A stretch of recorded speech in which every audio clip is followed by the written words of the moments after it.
पाकिस्तान पर एक और प्रहार, इस बार बंदूक से नहीं, पानी से। भारत ने फिर से फोड़ा वाटर बम और इस बार इस्लामाबाद को सच में मिर्ची लग गई है। पहलगाम आतंकी हमले के बाद भारत ने सिर्फ कूटनीतिक या सैन्य स्तर पर जवाब नहीं दिया, बल्कि अब जल नीति से पाकिस्तान को झकझोरने की तैयारी में है। टुलबुल नेविगेशन प्रोजेक्ट की वापसी पाकिस्तान के लिए एक और झटका है, जिससे हिल उठेगा पूरा पंजाब प्रांत। क्या है ये प्रोजेक्ट, क्यों पाकिस्तान को इससे डर लग रहा है और कैसे भारत अब पानी को हथियार बना रहा है? जवाब है इस वीडियो में। दरअसल पाकिस्तान के खेत, उसकी कृषि व्यवस्था, उसका पंजाब प्रांत, सब कुछ भारत से बहने वाले पानी पर निर्भर है। इसी को ध्यान में रखते हुए 1960 में भारत और पाकिस्तान के बीच Indus water treaty IWT sign हुई थी। इस समझौते के तहत भारत को रावी, बीस और सुतलेज नदियों का हक मिला और पाकिस्तान को इंडस, चेनाब और झेलम। लेकिन अब सब बदल रहा है।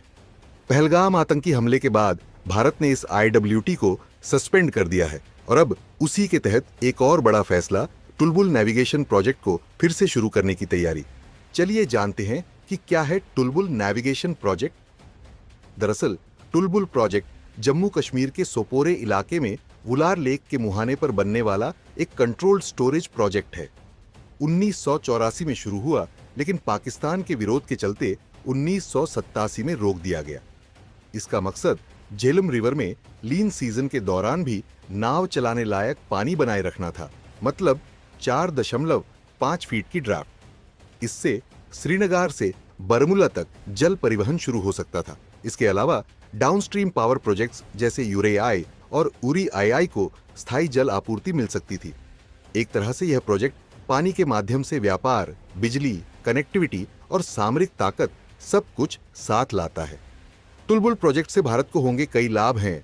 श्रीनगर से बारामूला तक किफायती और पर्यावरणीय फ्रेंडली आवाजाही, खासकर सर्दियों में जब पानी की कमी होती है। ज्वार भाटा को नियंत्रित किया जा सकता है। जल संसाधनों को सामरिक हथियार की तरह इस्तेमाल करने की ताकत। टुलबुल एक नॉन कंजम्पटिव यूज है, जो IWT के अंतर्गत भारत को अनुमति प्राप्त है। अब सवाल यह है कि पाकिस्तान क्यों डर रहा है? दरअसल पाकिस्तान को टुलबुल से सबसे बड़ा खतरा यह है कि भारत 3 लाख एकड़ फीट पानी को रोक सकता है, वो भी झेलम रिवर पर, जो पाकिस्तान के पंजाब में सिंचाई की रीढ़ है।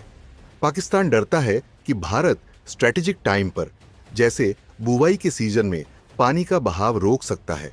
इसलिए ही पाकिस्तान बार बार कह रहा है कि यह प्रोजेक्ट एक्ट ऑफ वॉर माना जाएगा। लेकिन भारत अब पाकिस्तान की धमकियों से नहीं डरता। अब भारत कह रहा है कि हमारे संसाधन, हमारी मर्जी।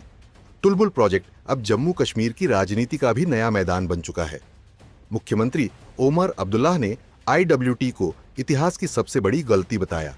उनका कहना है कि इस प्रोजेक्ट से जम्मू कश्मीर को उसका जायज हक मिलेगा। वहीं महबूबा मुफ्ती ने कहा कि पानी को हथियार बनाना अमानवीय है और इससे अंतर्राष्ट्रीय स्तर पर विवाद बढ़ेगा। लेकिन इस पर अब्दुल्ला ने पलटवार करते हुए कहा कि आप पाकिस्तानी हितों के लिए बोलती हैं, न कि जम्मू कश्मीर के।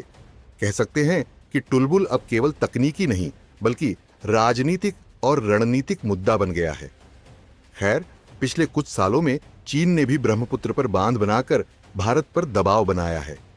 अब भारत भी अपने जल संसाधनों को लेवरेज करने की नीति पर चल पड़ा है। IWT को लंबे समय तक भारत ने सम्मान दिया, लेकिन अब जब पाकिस्तान आतंक फैलाएगा तो भारत भी पानी से जवाब देगा। टुलबुल प्रोजेक्ट सिर्फ एक शुरुआत है। भारत अब पानी को कूटनीति का नया हथियार बना चुका है। भारत अब सहने वाला देश नहीं है। चाहे आतंकी हमला हो या जल समझौते की गलत व्याख्या, अब भारत जवाब देगा, वो भी मजबूती से। टुलबुल प्रोजेक्ट से पाकिस्तान को सिर्फ पानी नहीं, अपनी औकात का भी एहसास होगा।